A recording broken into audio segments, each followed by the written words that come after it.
उन्हाळी सुट्टीत विद्यार्थी फक्त वेळ वाया घालतात, सुट्टी आहे, मजा करायची, की या 2 महिन्यात स्वतःला बदलण्यासाठी काही प्रयत्न करतात? नमस्कार. उन्हाळी सुट्टी म्हणजे फक्त आराम नाही, ती स्वतःला इम्प्रूव्ह करण्याची एक सुवर्ण संधी आहे. पण अनेक वेळा ही सुट्टी मोबाईल्स, गेम, टाईमपास ह्याच्यामध्येच वाया जाते.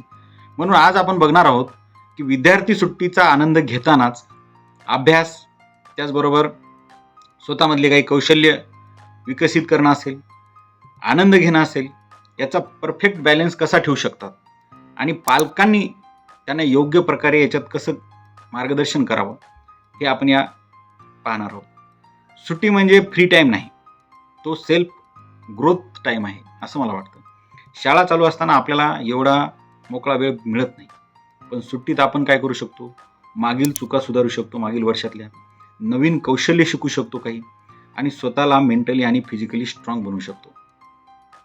लक्षात ठेवा, जो विद्यार्थी ही सुट्टी स्मार्ट वापरतो तो पुढच्या वर्षी कॉन्फिडंट आणि अपग्रेड राहणार इतर विद्यार्थ्यांपेक्षा. तर काय करायचं विद्यार्थ्यांनी या सुट्टीमध्ये? रोज थोडा अभ्यास करायचा. थोडा म्हणजे किती? अर्धा तास, 1 तास अभ्यास करा. अभ्यासामध्ये काय करायचं? तर मागच्या वर्षीचं रिव्हिजन करायचं. कारण काय, तर मागच्या वर्षीचंच आपल्याला पुढच्या वर्षी काय राहणार आहे? ॲडव्हान्स राहणार आहे. त्यामुळे मागच्या वर्षीचं आपलं सगळं कंप्लीट असायला पाहिजे.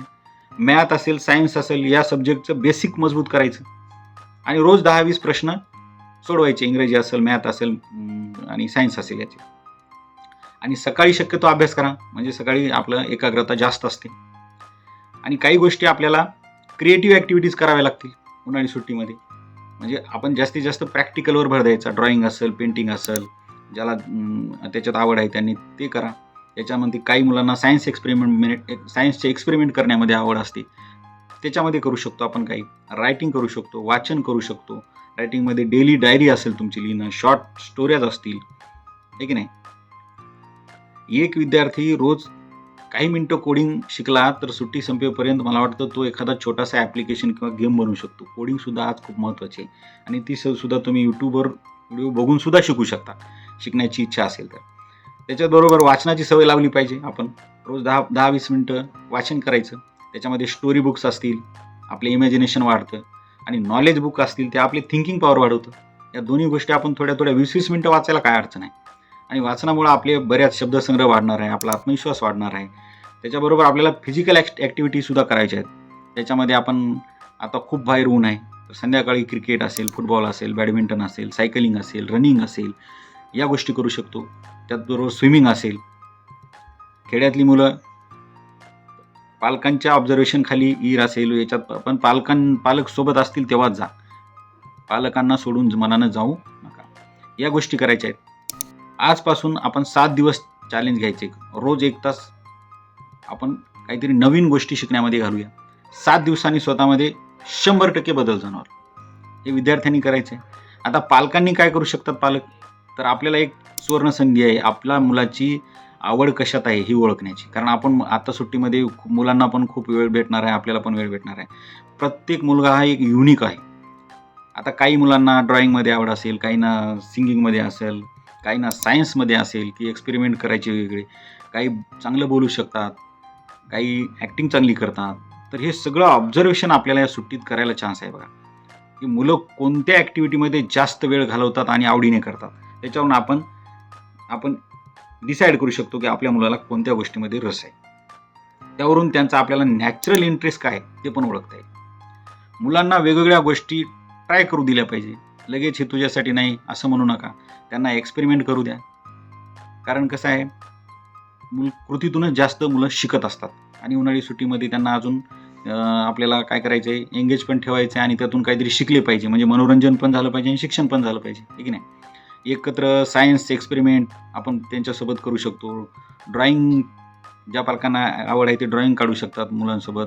बुक रिडिंग तर सगळेच पालक करू शकतात एकत्र बसून, आहे की नाही. काही सिंपल आपण स्वयंपाकघरातल्या काही गोष्टी त्यांच्यासोबत करू शकतो, आहे की नाही.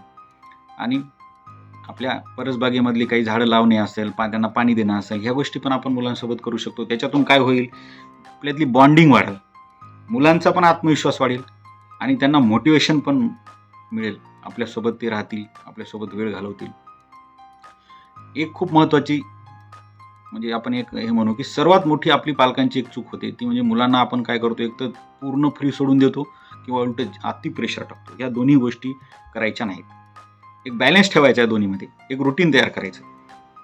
अभ्यास असेल, खेळ असेल, रोज थोडं सातत्यपूर्ण ह्या गोष्टी आपल्याला कराव्या लागतील. सकाळी 1 तास अभ्यास करायचा आहे. दुपारी आपण क्रिएटिव्ह ॲक्टिव्हिटीज करू शकतो. संध्याकाळी आउटडोअर खेळ खेळू शकतो. कारण आता बाहेरचे खेळ आपल्याला दुपारी खेळणं शक्य नाही. संध्याकाळी ऊन उतरल्यानंतरच त्या गोष्टी करू शकतो. रात्री वाचन प्लस फॅमिली टाईम. या सिंपल रुटीनमध्ये आपण मुलांसोबत वेळ घालवू शकतो. आणि उन्हाळी सुट्टी ही वेळ वाया घालवण्याची नाही, तर स्वतःला ती अपग्रेड करण्याची एक सुवर्ण संधी आहे असं मला वाटतं. मजा करा, पण रोज थोडं इम्प्रूव्ह व्हायला विसरू नका. हा व्हिडिओ जर तुम्हाला युजफुल वाटला तर शेअर करा, लाईक करा, कमेंट करा. आणि हो, तुमचं या उन्हाळ्यामधलं काय प्लॅनिंग आहे, काय गोल आहेत, ते पण या व्हिडिओच्या कमेंटमध्ये नक्की सांगा. धन्यवाद.